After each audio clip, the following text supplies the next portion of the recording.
Absorción. Bueno, primera diferencia con el intestino grueso. El intestino grueso no va a tener una función de absorber necesariamente. Entonces, estas estructuras no existen a nivel del intestino grueso. La función del intestino grueso es más de secretar. ¿Por qué? En el intestino delgado ya se absorbió toda la cantidad de nutrientes necesarios y luego queda lo que el cuerpo ya no necesita. ¿Me entiendes? Luego queda ya el inicio de lo que va a ser la formación de la materia fecal. Entonces, el intestino grueso lo que empieza a hacer es secretar ciertos componentes, secretar mucina, para que la materia fecal que va quedando vaya siendo enviada, vaya deslizando y pueda ser exteriorizado. Entonces, lo primero que tenemos que saber es que el intestino grueso ya no va a tener microvellosidades. El epitelio va a ser cilíndrico, simple, microvellosidades le sacan y queda con muchas células caliciformes. Ahí las células caliciformes se van a encargar de producir mucina que va a arrastrar la materia fecal. ¿Sí? Anatómicamente, ya habrán estudiado que el intestino grueso tiene porciones, ciego, ¿verdad? Colon, ascendente, transverso, descendente, sigmoide, recto y canal anal. Vamos a estudiar el intestino como un todo y luego les voy a dar ciertas particularidades. El intestino grueso entonces va a tener una función de absorción pero de agua, ya lo último que se puede llegar a absorber de lo que resta de los nutrientes, ¿sí? Y la eliminación mediante el moco que es producido por las células caliciformes. Macroscópicamente habrán estudiado y que tienen austras, que tienen tenias y demás. Aquí, dentro del corte del intestino grueso, vamos a tener las mismas capas: mucosa, submucosa, una muscular bien gruesa e importante y una serosa. Aquí, por ejemplo, dentro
colon no. No, glándulas así, glándulas exclusivas del colon no. Las glándulas ya están ahí en la lámina propia, que son las criptas, glándulas tubulares simples, pero están en la capa mucosa.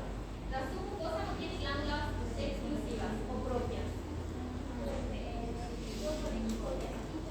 Irregular. La submucosa es tejido conectivo denso, irregular en todo el segmento del código sanguíneo. ¿A ver? La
se pregunta